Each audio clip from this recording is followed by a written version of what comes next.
11 p.m. Strange BMW in my driveway, my shower running upstairs, someone else's perfume in my foyer, and that's when I knew my HOA president had crossed the line. I'd just dragged my luggage up the circular driveway of my inherited colonial mansion 2 weeks early from my European business trip, expecting nothing more exciting than a hot shower and 12 hours of sleep. Instead, I found my house lit up like a Christmas display, music drifting from my living room, and the unmistakable sound of someone singing badly in my master bathroom. The smell hit me the moment I unlocked my front door, expensive floral perfume that had been haunting neighborhood board meetings for months. The same cloying scent that followed Veronica Whitfield around like a toxic cloud of entitlement. My HOA president wasn't just making my life hell with citations and fines anymore. She was literally living in my house, using my shower, and from the sound of things, making herself completely at home. What would you do if you found someone living in your house while you were away? Drop a comment telling me where you're watching from, and if your HOA has ever pulled anything this crazy. Let me back up and tell you how I got into this mess. My name is Marcus. I'm 47, and 6 months ago I inherited something I never expected, a 200 square foot colonial mansion in Millbrook Estates, one of those neighborhoods where the lawns are measured with rulers and the neighbors communicate through passive-aggressive notes. My Aunt Dolores lived in that house for 30 years. She was the kind of woman who baked snickerdoodles for new neighbors and kept detailed journals about everything, a habit that would become my secret weapon later. When she passed, she left me her pride and joy, a house worth $850,000, completely paid off. After my expensive divorce cleaned out my savings like a financial tornado, this inheritance felt like winning the lottery while getting struck by lightning. Painful, but ultimately lucky. The house smelled like lavender and old books when I first walked through it, mixed with that particular scent of quality hardwood that only comes from homes built to last. Every morning I'd wake up to the gentle ping of those old radiators warming up, a sound that reminded me I was finally home. But every paradise has its snake, and mine wore pearls, drove a BMW, and had the personality of a parking meter with delusions of grandeur. Veronica Whitfield, 52 years old, HOA president for 8 long years, real estate agent, and the kind of woman who pronounces community standards, like other people say, national security. She lived in a smaller townhouse on the edge of our development. Nice enough, but nothing like the sprawling colonials in the main section where my inheritance had landed me. And boy, did that seem to stick in her craw. The sharp click of her heels on my front walkway announced her first visit. I was unloading boxes when she appeared, clipboard clutched like a holy relic, looking like she'd stepped out of a magazine titled Suburban Dictator Weekly. "Welcome to the neighborhood," she said, though her smile had all the warmth of a tax audit. "I'm here about your mailbox situation." Turns out my aunt's classic black mailbox, the one that had stood sentinel for 3 decades, violated the sacred forest green color palette mandated by the HOA. The texture of its weathered metal told stories of thousands of deliveries, but apparently, nostalgia doesn't trump neighborhood aesthetics. "The fine is $150 if you don't comply within 10 days, she announced, savoring each word like expensive wine. "But this mailbox has been here since before I was born," I protested. "Previous violations don't excuse current ones," she replied, handing me the citation with the satisfaction of someone who'd just cured cancer through paperwork. That was just the appetizer. Week 2 brought a citation for leaving my trash cans visible after 6 p.m. Never mind that pickup was at 5 a.m. and my work often kept me out late. The crunch of gravel under her tires became a sound I learned to dread, usually followed by the rustle of another citation being slipped under my door. Week 6, she complained about my teenage son Tyler's friends parking on the public street during his weekend visits. "It creates an unsightly cluster of vehicles," she explained, as if teenagers gathering was some sort of municipal emergency. Week 12 brought the masterpiece, a threatened fine for excessive commercial activity because my cybersecurity consulting business required occasional equipment deliveries. 3 boxes from Amazon apparently constituted running a warehouse. The pattern was clearer than my aunt's crystal chandelier. Longtime residents left their trash cans out overnight, painted their shutters whatever color they pleased, and hosted parties that shook windows. No citations. But Marcus, the divorced newcomer with the fancy inherited house? Every move was scrutinized like evidence in a murder trial. "She's territorial," my neighbor Beth whispered one morning as we retrieved our newspapers. Beth was 60-something, retired, with the warm demeanor of everyone's favorite aunt. New people threaten her little kingdom, especially when they inherit houses she can't afford. When I booked my 3-week European business trip, I only told Beth and Tyler. Somehow, Veronica found out. The evening before my departure, that familiar heel click announced her arrival. "You really shouldn't leave a house like this unattended," she said, her eyes already mapping my foyer like a general planning an invasion. "I could keep an eye on things." "Thanks, but I've got it handled," I replied. Her expression could have frozen hellfire. "We'll see about that." 3 weeks later, I returned home at 11 p.m. on a Tuesday, 2 weeks earlier than planned. The London conference had wrapped up ahead of schedule, and I was looking forward to sleeping in my own bed. The smell of jet fuel still clung to my clothes as I dragged my suitcase up the familiar driveway, already planning a hot shower and 12 hours of sleep. That's when I saw it. A gleaming white BMW parked exactly where my car belonged.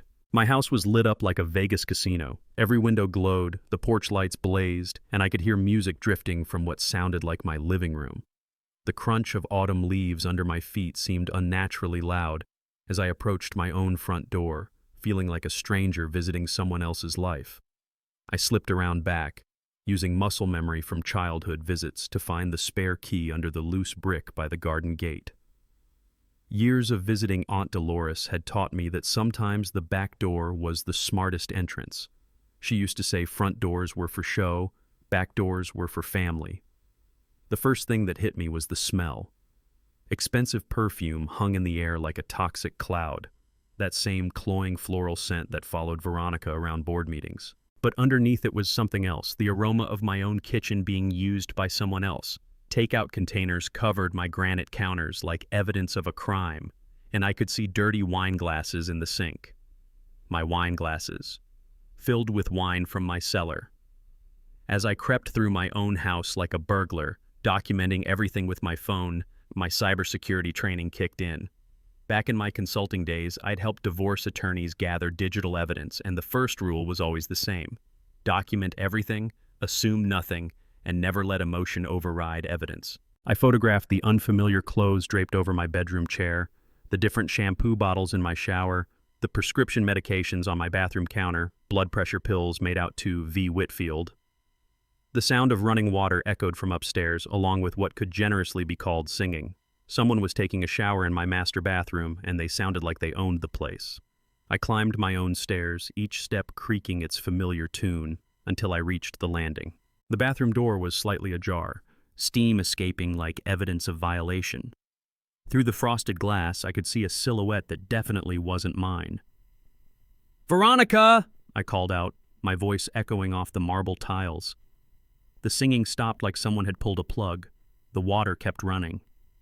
"Marcus?" Her voice cracked like thin ice. "You're not supposed to be back for 2 weeks. It's my house, Veronica. I can come back whenever I damn well please."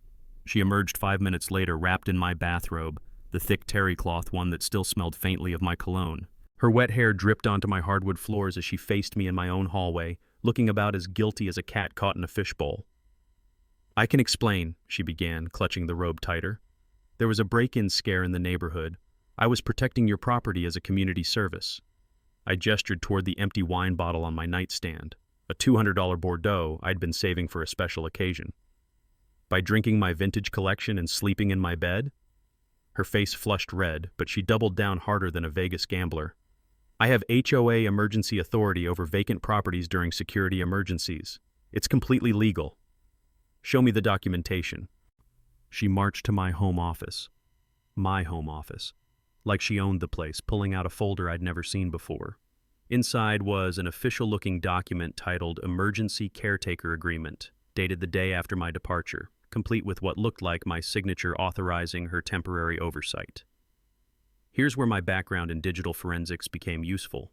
I'd spent years analyzing forged documents for corporate clients, and this signature had more red flags than a communist parade. The pen pressure was wrong, the letter spacing was off, and the M in Marcus had a flourish I'd never used in my life. "Interesting forgery," I said, pulling out my phone to record. "But document analysis is literally what I do for a living." That's when a toilet flushed in my guest bathroom, and my night went from weird to completely insane. Out walked Dave Kowalski in full police uniform. Not just any cop, but the married father of 3 who lived 2 streets over and coached Little League on weekends. The same Dave who'd always seemed like a decent guy at neighborhood barbecues. "Everything okay here, Veronica?" Dave asked, his hand resting casually on his service weapon like this was a routine domestic call. The pieces clicked together with the sound of a vault closing. This wasn't just trespassing, it was organized fraud with law enforcement backup. Veronica hadn't just been squatting in my house, she'd been running some kind of operation with police protection. "Dave," I said, keeping my voice steady, "you realize you're in my house without permission, right? Off duty but in uniform with a woman who's been living here illegally while I was out of the country?" Dave's confidence evaporated like morning dew. "She said you gave her permission to house sit." "Did I give you permission to be here?" Silence stretched between us like a taut wire. "Because this is all being recorded," I continued, holding up my phone. "And something tells me your department has strict policies about officers involving themselves in civil disputes, especially when fraud might be involved." Veronica's face had gone from red to the color of old mayonnaise. "You can't prove anything illegal happened here." I smiled for the first time since walking into this nightmare. "Actually, I can." The next morning I woke up in my own bed for the first time in 3 weeks, though woke up is generous. I'd barely slept. Every creak of the house made me wonder if Veronica had made copies of my keys. The first thing I did was call a locksmith. The second thing was start investigating exactly how deep this rabbit hole went. While waiting for the locks to be changed, I explored my violated home like a crime scene investigator. The garage told its own story. My tools had been used and put back in the wrong places, oil stains on the concrete where they'd parked a second car, and my workbench had been turned into what looked like a staging area for home improvement projects. Not my home improvements. My neighbor Beth knocked on the door around 10 a.m. carrying a casserole and wearing the expression of someone with serious gossip to share. "I was wondering when you'd find out," she said, settling into my kitchen chair like she was about to deliver a state secret. "Veronica told everyone you were subletting to her temporarily, said you needed the rental income after your divorce." The violation felt personal and financial all at once. She hadn't just stolen my space, she'd stolen my reputation and privacy. "She hosted a dinner party here last Thursday," Beth continued. 8 people, catered food, used your dining room like she was showing off her own place. I thought it was weird, but she had an answer for everything. That's when I discovered my security system had been professionally disabled. Not cut wires or amateur hour. Someone had bypassed the sensors with the kind of skill that costs serious money. I'd installed that system myself after my divorce, partly for security and partly because tinkering with electronics helped me process stress. Seeing it surgically dismantled felt like finding surgical scars you didn't remember getting. By noon, Veronica had fired her first retaliatory shot. An official HOA notice appeared on my door, summoning me to an emergency board meeting that evening. 24 hours notice, technically legal under our bylaws, though barely. The charges read like a prosecutor's fantasy: disturbing the peace, harassment of board members, and my personal favorite, threatening behavior toward community officials. The meeting was held in the community center, a beige rectangle that smelled like industrial carpet and broken dreams. 5 board members sat at a folding table that looked like it belonged at a church bake sale, not a judicial proceeding. Veronica presided from the center chair wearing a navy blazer that probably cost more than most people's car payments. The fix was in before I walked through the door. 3 board members were current clients of Veronica's real estate business, something I discovered during my post-confrontation research. The 4th was her cousin Janet, who had the critical thinking skills of a decorative gourd. Only elderly Gladys Pembroke seemed capable of independent thought, and she looked uncomfortable with the whole proceeding. "Marcus," Veronica began, her voice dripping with fake concern, "we've received disturbing reports about your behavior last night. Witnesses describe you as aggressive and threatening." Witnesses, plural. I looked around the room and counted exactly 0 people who'd been in my house during the confrontation. "I'd like to hear from these witnesses," I said. "Officer Kowalski has provided a detailed statement about your erratic behavior," she replied, sliding a paper across the table. Dave's report painted me as an unstable homeowner who'd burst into my own house and made threatening statements toward a community volunteer who was protecting the property during the owner's absence. The creative writing was impressive. He'd managed to make breaking and entering sound like community service. They gave me 3 minutes to defend myself against their kangaroo court. 3 minutes to explain why finding someone living in my house without permission had made me aggressive. "I'd like to see the board minutes that authorize this emergency caretaker program," I said. Veronica shuffled papers like she was dealing cards. "That's an administrative matter. I'd also like to see the HOA bylaw that grants you authority to occupy member properties." More paper shuffling. "The board has broad emergency powers. Could you cite the specific bylaw number?" The silence stretched longer than a budget meeting. Finally, Cousin Janet spoke up. "We don't need to justify our authority to you." That's when I realized this wasn't about bylaws or authority. It was about power, pure and simple. My background in corporate consulting had taught me that most bullies rely on their victims being too intimidated or too ignorant to fight back. They bank on people not knowing their rights or not having the resources to defend them. The vote was 4-1 to fine me $10,500 for harassment of community officials. Gladys was the lone dissenter, bless her heart. They also imposed a $500 monthly monitoring fee until I demonstrated compliance with community standards, whatever that meant. As I left the meeting, Gladys caught up with me in the parking lot. The autumn air carried the scent of wood smoke from someone's fireplace, a smell that should have been comforting but felt ominous. "She's done this before," Gladys whispered, glancing around like we were planning a prison break.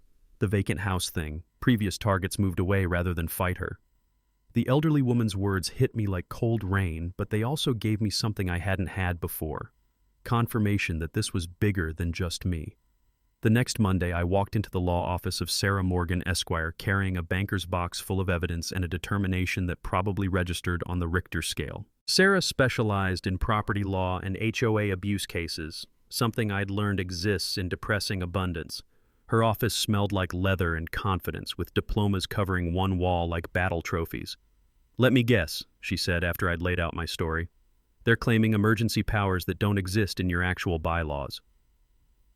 Sarah's first discovery made my blood pressure spike.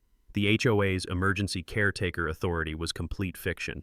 She'd spent 15 minutes with our community's governing documents and found exactly 0 references to emergency property oversight, temporary caretaking, or any authority that would let Veronica squat in my house. Her second discovery was even better. The board had never voted on such authority. No meeting minutes, no resolutions, no documentation of any kind. The power Veronica claimed was as real as unicorns, but apparently more profitable. The third discovery made me want to frame Sarah's law degree. Veronica had been collecting monitoring fees from other homeowners for 3 years, with absolutely no legal basis. She'd essentially been running a protection racket with clipboards and letterhead. While Sarah worked the legal angles, Veronica launched her counteroffensive with the subtlety of a hand grenade. Tuesday morning brought an anonymous tip to the city building inspector claiming my home office was unpermitted commercial space. The inspector showed up while I was at a client meeting, but my security cameras, freshly reinstalled and hidden better than CIA surveillance, caught everything. The man spent 20 minutes walking around my property with someone who clearly knew the layout intimately. Someone who pointed out exactly which windows belonged to my office and where the electrical connections were located. The inspector found nothing wrong, because there was nothing wrong to find. But as he left, he mentioned to my neighbor Beth that whoever called in the tip had intimate knowledge of my house's interior layout. Gee, I wonder who that could be. Wednesday delivered another anonymous complaint, this time claiming I was running a business from residential property in violation of city zoning laws. Same pattern. Someone with detailed knowledge of my work setup, someone who knew exactly what equipment I had and where I kept it. Thursday brought the social media assault. Nextdoor posts started appearing about the difficult new resident who was causing problems for longtime community members. The Whisper campaign painted me as everything from a tax evader to someone probably hiding assets from my divorce. My teenage son Tyler came home from school asking why neighbors were questioning him about my activities and whether I was in some kind of trouble. Friday was when Dave's police buddies started their intimidation tour. Suddenly, patrol cars began cruising my street with the frequency of pizza delivery on Super Bowl Sunday. They'd slow down in front of my house, sometimes stopping to check things that didn't need checking. The message was clear: we're watching you. But Saturday was when I struck back with the nuclear option of the digital age: recovered data. My background in cybersecurity had taught me that most people delete files the way they throw away newspapers. They think it's gone, but it's really just hidden. Veronica had been careful to avoid using my computer directly, but she'd underestimated cloud backup systems and automatic syncing. My home security footage told a story that would make Hollywood jealous. 10 days of Veronica entering and leaving my house like she owned it. Bringing guests, including what looked like potential real estate clients, for tours of my property. Using my pool, my kitchen, hosting what appeared to be small dinner parties in my dining room. The most damning footage showed her systematically photographing my home's interior, room by room, with professional lighting equipment. She wasn't just squatting, she was documenting my house for business purposes. But the digital smoking gun was even better. Hidden in my computer's temporary files were traces of failed login attempts and cached data from her phone when it connected to my Wi-Fi. She'd tried to access my personal files, my financial information, my client data. The attempts failed because of encryption, but the digital fingerprints were there like breadcrumbs leading back to her phone's MAC address. Sarah Morgan's response to this evidence was the most beautiful thing I'd heard since my son's first words. "We're going to destroy her in court." By Sunday, the neighbor network had shifted. Beth organized an informal coffee meeting in her backyard, ostensibly to discuss community concerns. 8 households showed up, and by the end of 2 hours we'd uncovered a pattern of harassment and intimidation that went back years. Mrs. Peterson from Maple Street had paid $800 in fraudulent landscaping compliance fees. The Johnsons had been pressured into using Veronica as their real estate agent when they'd considered selling. Even quiet Mr. Williams admitted he'd received citations for violations he was certain other neighbors committed without consequence. The coffee meeting ended with something I hadn't expected: solidarity. For the first time since inheriting my aunt's house, I realized I wasn't fighting this battle alone. But as we discovered Monday morning, Veronica wasn't finished with her bag of dirty tricks. Not by a long shot. Monday morning brought the kind of discovery that changes everything. Sarah Morgan called at 8 a.m. with the tone lawyers use when they've found the treasure map. "Marcus, we got the court order for HOA financial records. You need to see this immediately." I drove to her office still in my pajama shirt, clutching a travel mug of coffee like a lifeline. Sarah had spreadsheets covering her conference table like battle plans, and her expression mixed triumph with disgust. "Your friend Veronica has been busy," she said, pointing to highlighted rows of numbers. "We found $47,000 in payments to vendors that don't exist."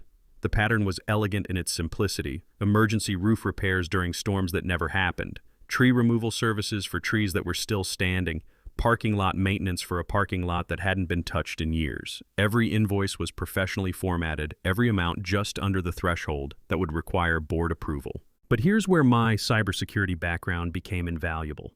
While Sarah analyzed the legal implications, I traced the digital money trail.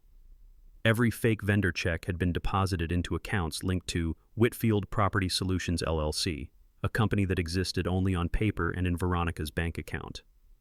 "She's been systematically robbing the entire community," I said, watching the numbers add up. "But there's something bigger here." That's when Sarah showed me the file that made everything click into place. Hidden in my home office papers, the ones Veronica had clearly rifled through, we found her business plan for Whitfield Premium Property Management. The document read like a criminal manifesto disguised as corporate strategy. Her plan explicitly outlined using temporarily vacant luxury homes as showcase properties for high-end real estate clients. She hadn't just been squatting in my house for convenience. She'd been running a sophisticated con game, using my inherited mansion as her personal showroom to impress wealthy buyers. The dinner parties, the professional photography, the touring potential clients through my home, it was all part of a scheme to present herself as managing luxury properties she couldn't afford. The email chain we discovered was even more damning. Correspondence between Veronica and something called Elite Estates Management showed they'd been splitting profits from unauthorized use of vacant homes across 3 different counties. My house wasn't her first rodeo, it was just her most ambitious target. But the nuclear revelation came when we found her backup plan. Buried in the files was a purchase agreement template, pre-filled with my property address and a sale price $200,000 below market value. She'd been preparing to claim financial authority over my house through some kind of emergency lien process, essentially stealing my inheritance through legal paperwork and administrative manipulation. My neighbor Beth's forensic accounting background, something she'd modestly failed to mention during our coffee meetings, proved invaluable. She'd spent her career tracking corporate fraud, and Veronica's schemes were textbook examples of embezzlement and property fraud. The total theft across all communities is probably over $200,000, Beth explained that evening as we sat in my kitchen, documents spread across the table like evidence in a war crimes trial. She's been targeting vacant properties, elderly homeowners, and anyone too intimidated to fight back. The scope was breathtaking. 6 different HOA communities, dozens of victims, years of systematic fraud. My case wasn't just about someone squatting in my house, it was about dismantling a criminal enterprise that had been operating under the cover of community service. That night, as I sat in my reclaimed living room, the pieces of Veronica's operation became crystal clear. She wasn't just a petty tyrant drunk on HOA power. She was a professional con artist who'd figured out how to monetize homeowner intimidation. The violation of my home suddenly felt less personal and more strategic. I hadn't been randomly targeted. I'd been specifically chosen because my inherited house represented the perfect combination of high value and vulnerable ownership. A divorced man dealing with a recent inheritance, still learning the neighborhood dynamics, temporarily absent for business travel. But she'd made one crucial miscalculation. She'd targeted someone with the technical skills to trace her digital footprint, the financial resources to fight back legally, and the stubborn streak to see it through to the end. As I locked my newly secured front door that night, I realized the real battle was just beginning. We hadn't just discovered evidence of fraud, we'd uncovered a criminal conspiracy that reached far beyond my violated sanctuary. And tomorrow, we were going to start taking it apart piece by piece. Tuesday morning turned my kitchen into a war room that would make Pentagon strategists jealous. Sarah Morgan arrived with legal briefs, Beth brought her forensic accounting arsenal, and I contributed enough coffee to fuel a small army. The smell of fresh brewed determination mixed with the scent of highlighter ink as we mapped out our multi-pronged assault on Veronica's criminal empire. Sarah laid out our legal strategy like a general planning D-Day. Civil lawsuit first, trespassing, fraud, breach of fiduciary duty, and defamation. Each charge carried specific penalties, but more importantly, civil discovery would force Veronica to produce documents she'd rather keep buried deeper than Jimmy Hoffa. The FBI is interested, Sarah announced, sliding a business card across my granite countertop. Financial Crimes Division wants to talk about the mail fraud angle. Every fake HOA notice she sent constitutes federal mail fraud, and that carries serious time. The State Real Estate Board was equally enthusiastic about investigating unlicensed property management and misuse of client information. Apparently, using other people's homes as your personal showroom violates about 17 different professional regulations. Beth's forensic accounting work had uncovered the smoking gun we needed, detailed financial records showing exactly how HOA funds had been diverted into Veronica's personal accounts. Years of fake invoices, phantom vendors, and emergency repairs that never happened. The paper trail led straight to her doorstep like a GPS for fraud detection. Here's what most people don't understand about HOA law, Sarah explained, pointing to highlighted sections of our community bylaws. Emergency powers must be explicitly granted in writing.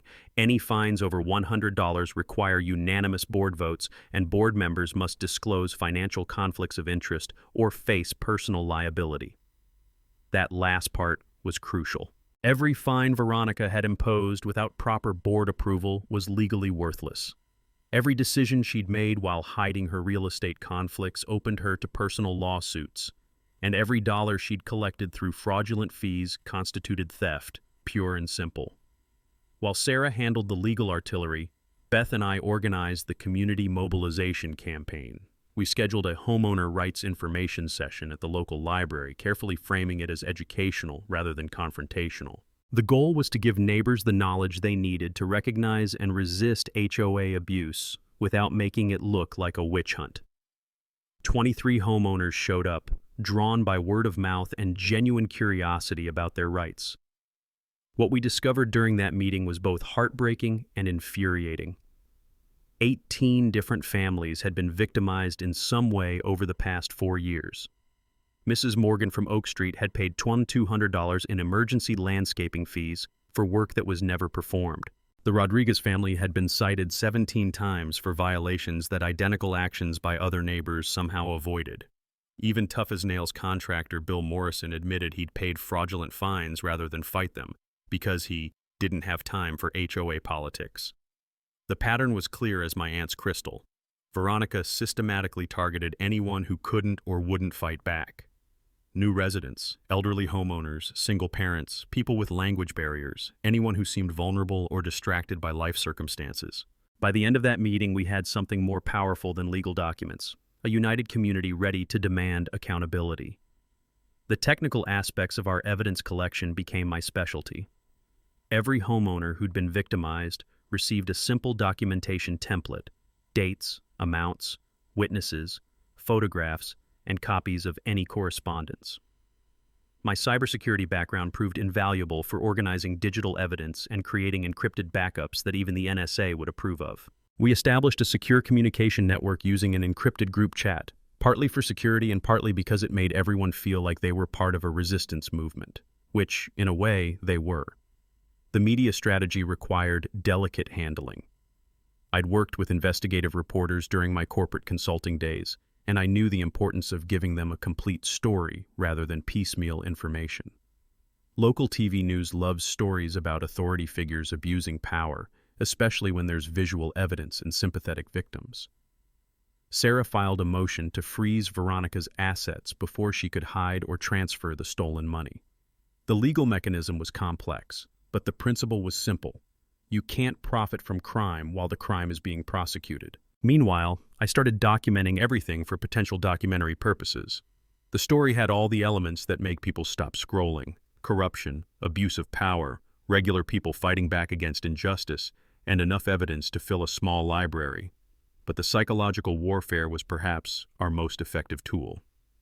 I began attending every board meeting with Sarah present, politely requesting detailed financial documentation for every decision. My calm, professional demeanor contrasted sharply with Veronica's increasing agitation. "Could you explain the bidding process for this vendor?" I'd ask. "Where are the receipts for this emergency repair? What documentation supports this fee structure?" Each question was perfectly reasonable and completely legal. Each question also made Veronica visibly uncomfortable, because each question had an answer she couldn't provide without admitting fraud.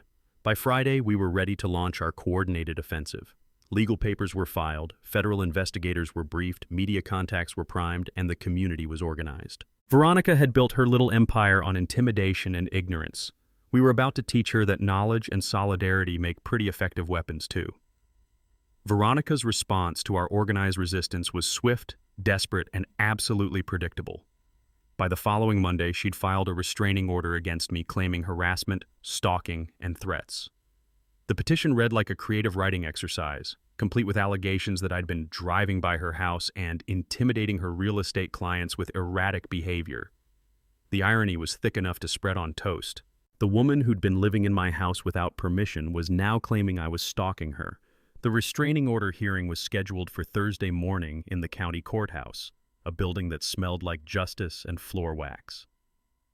Veronica arrived with a budget lawyer who looked like he'd gotten his degree from a Cracker Jack box, while I showed up with Sarah Morgan and a banker's box full of evidence that could choke a horse. Judge Patricia Morrison had the no-nonsense demeanor of someone who'd heard every sob story and legal excuse in the book. She listened to Veronica's tearful testimony about feeling threatened and unsafe with the patience of a saint and the skepticism of a seasoned jurist. "Mr. Reed has been deliberately intimidating me at board meetings," Veronica claimed, dabbing her eyes with tissues that appeared magically from her purse. "He follows me around the neighborhood, watches my house, and makes threatening comments about my business." Her performance was Academy Award worthy, complete with voice trembles and strategic pauses. If I hadn't known she was lying through her teeth, I might have felt sorry for her. Then Sarah stood up with our timeline and security footage.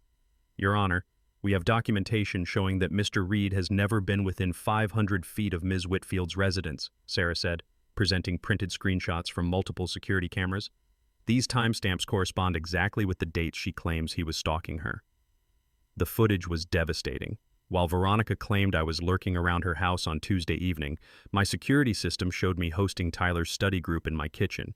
When she alleged I'd confronted her at the grocery store on Saturday, credit card receipts placed me at a client meeting 50 miles away. But the nuclear option came when Sarah presented audio recordings from HOA board meetings. "Ms. Whitfield claims Mr. Reed has been threatening and aggressive," Sarah told the judge. "These recordings from public meetings tell a different story." The audio was damning in its politeness. Every question I'd asked was reasonable, every comment was professional, every interaction was civil to the point of being boring. Meanwhile, Veronica's voice on the recordings grew increasingly shrill and defensive as I'd asked for basic financial documentation. Judge Morrison's expression shifted from neutral to annoyed. Ms. Whitfield, do you have any evidence beyond your testimony to support these stalking allegations? Veronica's lawyer produced Dave's written statement backing up her claims about my aggressive behavior, but Sarah was ready for that too. Your Honor, Officer Kowalski was present in Mr. Reed's home without permission when this alleged aggressive behavior occurred. His statement fails to mention that he was there as Ms. Whitfield's guest, not in any official capacity. The judge denied the restraining order with the kind of judicial irritation usually reserved for frivolous lawsuits and parking ticket appeals. She also warned Veronica about filing false claims, which felt like an early Christmas present wrapped in legal precedent. But Veronica's desperation was just getting started. The next week brought a coordinated campaign of dirty tricks that would have impressed a political operative. Anonymous complaints to my business clients claimed I was under investigation for fraud and facing serious legal troubles. Fake online reviews appeared on my company's website alleging everything from incompetence to criminal behavior. Most disturbing was the attempt to drag Tyler into her web of lies. My son came home from school upset because someone had called the administration claiming he was being neglected and left alone during my business trips. The school counselor, who'd known Tyler for years, saw through the obvious fabrication, but the stress on my kid was real and infuriating. Then came the child services visit. A very serious social worker named Janet Rodriguez appeared at my door on a Wednesday evening, armed with a clipboard and a concerned expression. Someone had reported that I was frequently absent for business travel and leaving my teenage son unsupervised for extended periods. The complaint was so obviously false it bordered on comedy. Tyler was 17, honor roll student, varsity soccer player, and more responsible than most adults I knew. But I dutifully provided documentation of my parenting arrangements, emergency contacts, and Tyler's academic and extracurricular achievements.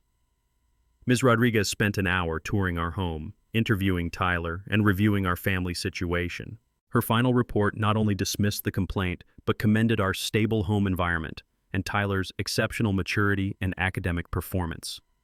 The false report backfired spectacularly, creating an official record of Veronica's harassment tactics while highlighting what good parents look like. Tyler, bless his heart, was more amused than upset by the whole thing. "She really thinks she can intimidate us with fake complaints?" he asked that evening as we ordered pizza and celebrated the Clean Child Services report. "Doesn't she realize we have actual evidence and she has, what, exactly?" Smart kid. He'd inherited his aunt's practical wisdom along with her house. But while we were celebrating small victories, Veronica was preparing her most desperate gambit yet. And this time, she was going to bring down the entire neighborhood association with her. Veronica's final act of desperation unfolded like a disaster movie in slow motion. Faced with mounting legal pressure and a community that was finally seeing through her schemes, she decided to burn down the entire system rather than face the consequences of her actions. It started with a mysterious computer crash. "I'm so sorry," she announced at the emergency board meeting she'd called for Tuesday evening. "Our financial records have been completely lost. My computer crashed over the weekend, and unfortunately our backup system failed too." The timing was about as suspicious as a lottery winner buying tickets with next week's numbers. Just days before the court-ordered financial audit, every digital record of HOA transactions had mysteriously vanished into the electronic equivalent of the Bermuda Triangle. But Veronica had underestimated two things: my cybersecurity expertise and the fact that deleted doesn't actually mean deleted in the digital world. While she was performing her technological tragedy for the remaining board members, I was working with a data recovery specialist who owed me a favor from a previous corporate case. The beauty of modern computer systems is that they're terrible at actually erasing information. They just hide it and pretend it's gone. Within 48 hours, we'd recovered 87% of the lost financial records from her computer's hard drive, including browser history showing she'd researched how to permanently delete files and data destruction software the morning before her supposed crash. The recovered files revealed the full scope of her operation: email chains with fake vendors, detailed plans for property takeovers, and a spreadsheet tracking which homeowners were most likely to pay fraudulent fines without fighting back. She'd been running her scheme with the methodical precision of a corporate enterprise. But the smoking gun was an email draft she'd never sent, complaining to her accomplice about that cybersecurity guy who thinks he's so smart. The draft outlined plans to destroy all evidence and make sure nobody can prove anything happened. While we were recovering her digital trail, Veronica launched her Scorched Earth campaign within the community. She called a special board meeting to vote on emergency assessments totaling $15,000 per household to cover unexpected maintenance costs and legal expenses. The assessments would have bankrupted half the elderly residents and forced young families to choose between their mortgages and HOA compliance. Her pitch to the 3 remaining board members who still bought her act was masterful manipulation. Marcus Reed's vindictive lawsuit is costing our community thousands in legal fees. Every homeowner should pay equally for the damage his harassment has caused. She was essentially trying to make the entire neighborhood pay for her legal defense while positioning herself as the victim of my wealthy newcomer privilege. The meeting was set for Friday evening, with minimal notice and maximum pressure tactics, but our community network was ready. 43 homeowners showed up to that meeting, a record attendance that turned the community center into standing room only. The smell of tension mixed with Beth's homemade cookies, which she'd brought because confronting corruption works better on a full stomach. Elderly Gladys Pembroke, now fully awakened to Veronica's tactics, stood up with a voice that could have shattered crystal. I moved to remove Veronica Whitfield from the board for financial misconduct and breach of fiduciary duty. The vote was swift and decisive, 4-1 to remove Veronica from her position, with only her cousin Janet casting the dissenting vote. Janet herself was voted off the board 10 minutes later for failing to exercise proper oversight of financial irregularities. But Veronica's humiliation wasn't complete. As she gathered her papers and prepared to storm out, FBI Special Agent Maria Santos walked through the community center doors with the kind of presence that makes guilty people confess their sins immediately. Ms. Whitfield, Agent Santos said, her voice carrying the authority of federal law enforcement. We have a warrant for your arrest on charges of mail fraud, conspiracy, and violation of federal wire fraud statutes. The handcuffs clicked with the finality of justice served. As Veronica was led away, she made one last desperate attempt to maintain her victim narrative. This is all because of him, she shouted, pointing at me. He's destroyed our community with his lies and vindictive lawsuits. The 43 homeowners who'd gathered to witness her downfall remained silent as the FBI escorted her to their unmarked sedan. The only sound was the autumn wind rustling through the oak trees that had watched over our neighborhood for decades before Veronica's reign of terror began. Tyler, who'd been sitting quietly in the back row doing homework during the meeting, looked up from his calculus and said, "Well, that was dramatic." The understatement of the century, delivered with the dry humor he'd inherited from his great-aunt Dolores. In the parking lot afterward, neighbors lingered longer than usual, as if nobody wanted to end this moment of collective vindication. Beth organized an impromptu potluck for the following weekend to celebrate new beginnings, and for the first time in months, people were genuinely excited about community activities. But as satisfying as Veronica's arrest was, the real victory was what happened next. A neighborhood that had been divided by fear and intimidation came together to rebuild something better than what they'd lost. 3 weeks later, the Millbrook Estates controversy had grown beyond a neighborhood dispute into a full-blown municipal scandal. The city council called a special hearing on HOA reform legislation, and the packed auditorium felt like the scene of a political revolution conducted with Robert's Rules of Order and name tags. Every seat was filled with residents, reporters, city officials, and curious onlookers who'd followed the story through local news coverage. The smell of nervous anticipation mixed with the institutional coffee that flows through government buildings like bureaucratic lifeblood. I was scheduled to testify about the need for stronger HOA oversight laws, but Veronica had other plans. Despite being out on bail and facing federal charges, she'd convinced her new lawyer, a slick character who looked like he charged by the syllable, to let her make one final public relations offensive. Her strategy was classic narcissist playbook: position herself as the victim of a wealthy newcomer's vindictive harassment campaign. She took the podium first, wearing a navy dress that probably cost more than most people's monthly mortgage payments, and delivered a performance that deserved its own Netflix special. "I've dedicated 8 years of my life to serving this community," she began, her voice trembling with practiced emotion. "I've volunteered countless hours, protected property values, and maintained the standards that make Millbrook Estates the desirable neighborhood it is today." The audience was initially quiet, some even appearing sympathetic to her plight. She'd always been skilled at manipulation, and this was her masterpiece performance. "Now I'm being targeted by a vindictive newcomer who couldn't accept reasonable community guidelines," she continued, building to her crescendo. Marcus Reed has used his wealth and connections to destroy my reputation, my business, and my life over simple misunderstandings about property management. Several people nodded along. Her victim narrative was compelling if you didn't know the facts, and she'd always been talented at making her fraud sound like community service. Then she made the mistake that destroyed everything. "I have never done anything illegal or unethical," she declared, her voice rising with righteous indignation. "Every action I took was to protect our community's interests and property values." That's when I stood up and asked the moderator for permission to present evidence. "Before we continue," I said, walking to the front of the room with my laptop and presentation remote, "I think everyone should see what Ms. Whitfield's property protection actually looked like." The first video clip appeared on the large screen behind the podium. Security footage of Veronica hosting a dinner party in my dining room, complete with catered food and what appeared to be potential real estate clients touring my house. The auditorium fell silent except for the audio from my security system, Veronica's voice bragging to her guests about managing this beautiful property and the exclusive nature of our community's luxury homes. The second clip showed her rifling through my personal papers in my home office, photographing documents with her phone. The third captured her coaching Dave on how to intimidate homeowners who ask too many questions about fees and violations. But the nuclear option was the recovered audio from her crashed computer, a phone conversation where she explicitly discussed using vacant homes as showcase properties for her real estate business, complete with her laughing about that divorced guy who thinks he's so smart. The audience reaction shifted from sympathy to outrage in real time, like watching a political rally change directions mid-speech. Murmurs of disbelief turned into angry whispers, then open expressions of disgust. "Ladies and gentlemen," I said, advancing to the next slide showing financial records, "this is $89,000 in documented fraud across multiple HOA communities. Emergency repairs that never happened, vendors that don't exist, and fees collected for services never provided." Detective Lisa Warren, who'd been sitting quietly in the third row, stood up to address the crowd.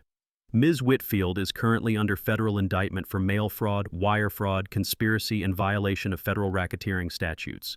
The FBI investigation has identified victims across 6 different communities. Veronica's lawyer attempted damage control, but you can't unsee evidence or unhear recorded confessions." The crowd's mood had shifted from curious to hostile, and even her most loyal supporters looked like they'd been personally betrayed. City Councilman Robert Morgan took the microphone with the authority of someone who'd seen enough municipal scandals to last 3 lifetimes.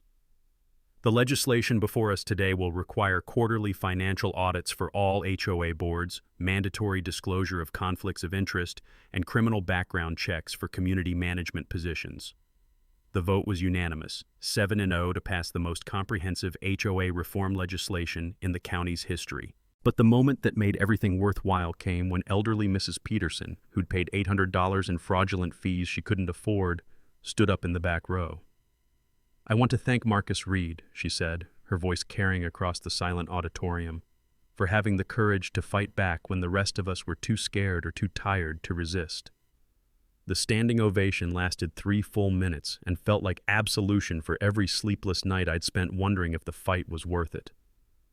As we filed out of the auditorium, Tyler nudged me with his elbow. "Dad, I think Aunt Dolores would be proud." He was right.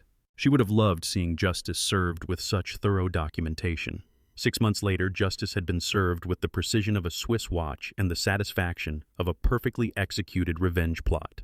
Veronica pled guilty to avoid a trial that would have exposed even more victims and criminal associates.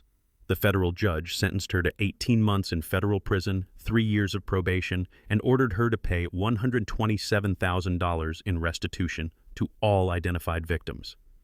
Her real estate license was permanently revoked, and she was banned from serving on any HOA board in the state. Dave Kowalski received 6 months in county jail, lost his police pension, and was permanently barred from law enforcement. Watching a corrupt cop face consequences felt like finding a unicorn in your backyard, rare, magical, and absolutely satisfying. The civil lawsuit settled for an additional $45,000 in punitive damages, money that went directly into establishing what became known as the Millbrook Estates Good Neighbor Fund. The fund helps families facing temporary financial hardship with emergency home repairs, medical expenses, and other community support needs. Our new HOA board, which I somehow got elected to as treasurer despite my protests, implemented the kind of transparency that would make government accountants weep with joy. Monthly financial reports, open bidding for all contracts, and quarterly community meetings where actual neighbors discuss actual issues like civilized human beings. Property values in our neighborhood actually increased after Veronica's removal, partly due to improved management and partly because buyers love communities with transparent governance. Turns out people prefer HOAs that protect property values through competent management rather than fear-based intimidation. The personal healing surprised me most. My house, which had felt violated and foreign for months, slowly became home again. Tyler and I hosted our first annual backyard barbecue that fall, with over 60 neighbors attending. The sound of children playing on the swing set I'd installed exactly where Veronica used to park her unauthorized BMW felt like reclaiming sacred ground. But the ripple effects extended far beyond our neighborhood boundaries. Marcus's law, officially titled the Homeowner Protection and Transparency Act, became model legislation adopted by 3 other states within a year. The law requires financial transparency, mandates conflicts of interest disclosure, and establishes clear procedures for challenging HOA decisions. I found myself testifying before the state legislature about HOA reform, speaking at homeowner rights conferences, and consulting with other communities facing similar corruption. My cybersecurity business actually grew from the publicity, as potential clients were impressed by my methodical approach to fighting institutional fraud. The documentary When HOAs Go Rogue, One Man's Fight for Justice premiered at the local film festival and won the Audience Choice Award. Tyler was more excited about appearing in a documentary than about getting accepted to his first-choice college, which tells you everything you need to know about teenage priorities. But the community transformation was the real victory. Beth established annual community rights workshops where residents learn about property law, HOA governance, and how to recognize abuse of authority. We created a neighborhood newsletter that actually contains useful information instead of violation citations. The Homeowner Legal Defense Scholarship we established helps law students provide free legal assistance to families fighting HOA abuse. Last year, they helped 12 families recover over $30,000 in fraudulent fees and fines. 2 years after Veronica's arrest, our annual block party has become the neighborhood event people actually look forward to rather than endure. This year's party drew over 100 attendees, including several families who'd been victimized by Veronica's schemes in other communities. As I stood in my backyard watching neighbors who'd been strangers become genuine friends, listening to children laugh instead of adults whisper about intimidation tactics, I thought about what my Aunt Dolores always said. This house was meant to bring people together. She'd been right, just not in the way any of us expected. The smell of grilling burgers mixed with Beth's famous apple pie, while Tyler and his friends provided a soundtrack of teenage laughter from the volleyball net we'd set up near the garden. For the first time since inheriting this beautiful house, it felt like the sanctuary my aunt had always intended it to be. If your HOA has ever pulled something shady, drop your story in the comments below. You'd be amazed how common this kind of abuse is, and how often victims think they're powerless to fight back. Trust me, you have more rights than you realize, and sometimes the bullies are the ones who are actually powerless when faced with organized, informed resistance. Hit that subscribe button if you want to hear how we helped 3 more families beat corrupt HOAs this year. Next week, I'll tell you about the city council member who thought she could shut down a veteran's food truck with fake health violations until she discovered he'd been documenting everything for 6 months. Remember, documentation beats intimidation every single time. From all of us here at HOA Stories, thanks so much for watching today's HOA Karen Meltdown. If you enjoyed seeing neighbors stand their ground and karma catch up, smash that like button, leave a comment with your thoughts, and subscribe so you won't miss the next HOA drama we bring you.